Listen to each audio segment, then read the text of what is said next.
വളരെ ഈ സിനിമയിൽ ഇപ്പോൾ ഈ പഴയ പ്രേനസ് ഷീല അങ്ങനെയുള്ള ജോഡികളുണ്ടല്ലോ.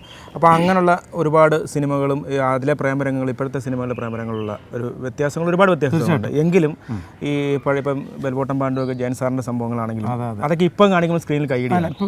ഇപ്പം ഞാൻ പറഞ്ഞില്ല, പഴയ കാലഘട്ടത്തിലേക്ക് തിരിഞ്ഞു വന്നുകൊണ്ടിരിക്കുകയാണ്. ഞാൻ ഈ സിനിമയിൽ പ്രേമിക്കുമ്പോൾ കെട്ടിപ്പിടിക്കുമ്പോൾ ഒക്കെ ഒരുവിധം എൻ്റെ വീട്ടിൽ പ്രശ്നം ഉണ്ടാവാറുണ്ട്. അപ്പം എൻ്റെ ഭാര്യ നിമ്മി ചോദിക്കാറുണ്ട്, നിങ്ങൾ ആ പെണ്ണിനെ കെട്ടിപ്പിടിച്ച് ശരിയായില്ല വെച്ചാൽ പിടിച്ചതല്ല, നിങ്ങളത് കാണിച്ചതാ, അത് നല്ലതല്ല എന്ന് പറഞ്ഞത്.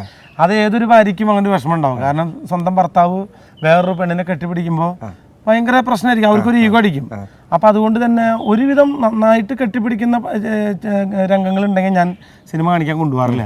കാരണം എന്തിനാ വെറുതെ ആവശ്യമില്ലാണ്ട് കാണിച്ചിട്ട് വെറുതെ തല്ലുണ്ടാക്കില്ല. പിന്നെ ഞാൻ എൻ്റെ ഭാര്യയോട് പറഞ്ഞിട്ടുണ്ട്, ഒട്ടുമിക്ക പ്രേമങ്ങളും പാട്ടുകളും വരുന്നത് സ്വപ്നം കാണുമ്പോഴാണ്. ശ്രദ്ധിച്ചിട്ടുണ്ടോ? ഒരു ആലോചന ഇരിക്കും എന്ന് പറഞ്ഞങ്ങോട്ട് പോകും. അപ്പം ഞാൻ എൻ്റെ വൈഫിനോട് പറഞ്ഞു, എടി അവർ സ്വപ്നം കാണുന്നതാ, സ്വപ്നത്തിൽ ഇപ്പോൾ കെട്ടിപ്പിടിക്കണമെന്ന് കുഴപ്പം. അപ്പോൾ അവള് പറഞ്ഞു, സ്വപ്നമാണോ?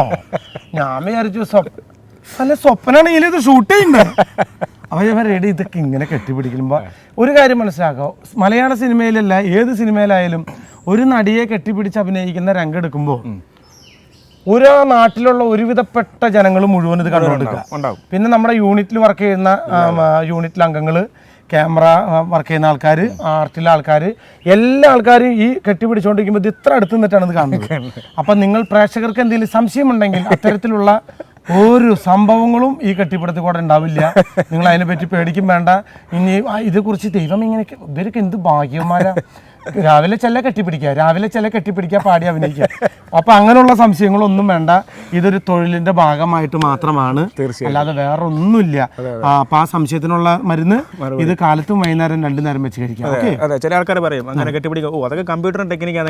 അത് പറഞ്ഞു, അത് സഹിക്കാൻ പറ്റാത്ത ആൾക്കാരാ, സഹിക്കാൻ പറ്റാണ്ട് ഇതിങ്ങനെ ഇതൊക്കെ കമ്പ്യൂട്ടർ വേറെ ചുമ്മാ എന്ന് പറഞ്ഞത് അങ്ങനെ പറഞ്ഞ് സമ്മാനിക്കുന്ന ആൾക്കാരുണ്ട്. അങ്ങനെയുള്ള ആൾക്കാരോട് പറഞ്ഞത് കമ്പ്യൂട്ടർ അല്ല, ഒറിജിനൽ കെട്ടിപ്പിടുത്തമാണ്.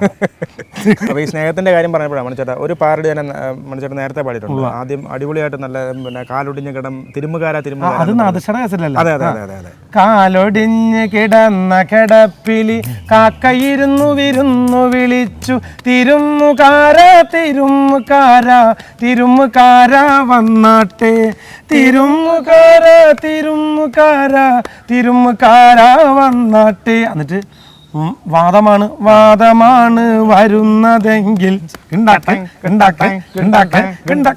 വാദമാണ് വരുന്നതെങ്കിൽ അത് ചുറ്റികല്ലേ, ചുറ്റിക കൊണ്ട് ഇടയ്ക്കിടയ്ക്ക് തലക്കടിച്ച് കൊടുക്കണം, ഇറ്റിക കൊണ്ട് ഇടയ്ക്കിടയ്ക്ക് തലക്കടിച്ച് കൊടുക്കണം, കാലനാണ് വരുന്നതെങ്കിൽ എവിടെ വെറുതെ പറഞ്ഞ് കൊതിപ്പിക്കാൻ. അത് നാദശയുടെ ഇതില് ഞാൻ പാടിയേക്കുന്നത് നല്ല പാട്ടായിരുന്നത്. വരി കറക്റ്റല്ലേ? കാലൊടിഞ്ഞ് കിടന്ന കിടപ്പിന് കാക്കയിരുന്ന് വിരുന്ന് വിളിച്ചു, തിരുമുകാര ശരിയല്ല, കാല് വിളിക്ക് കഴിഞ്ഞിട്ട് നല്ല വരികളെ നാദശയുടെ പാട്ട്, വരികളല്ല.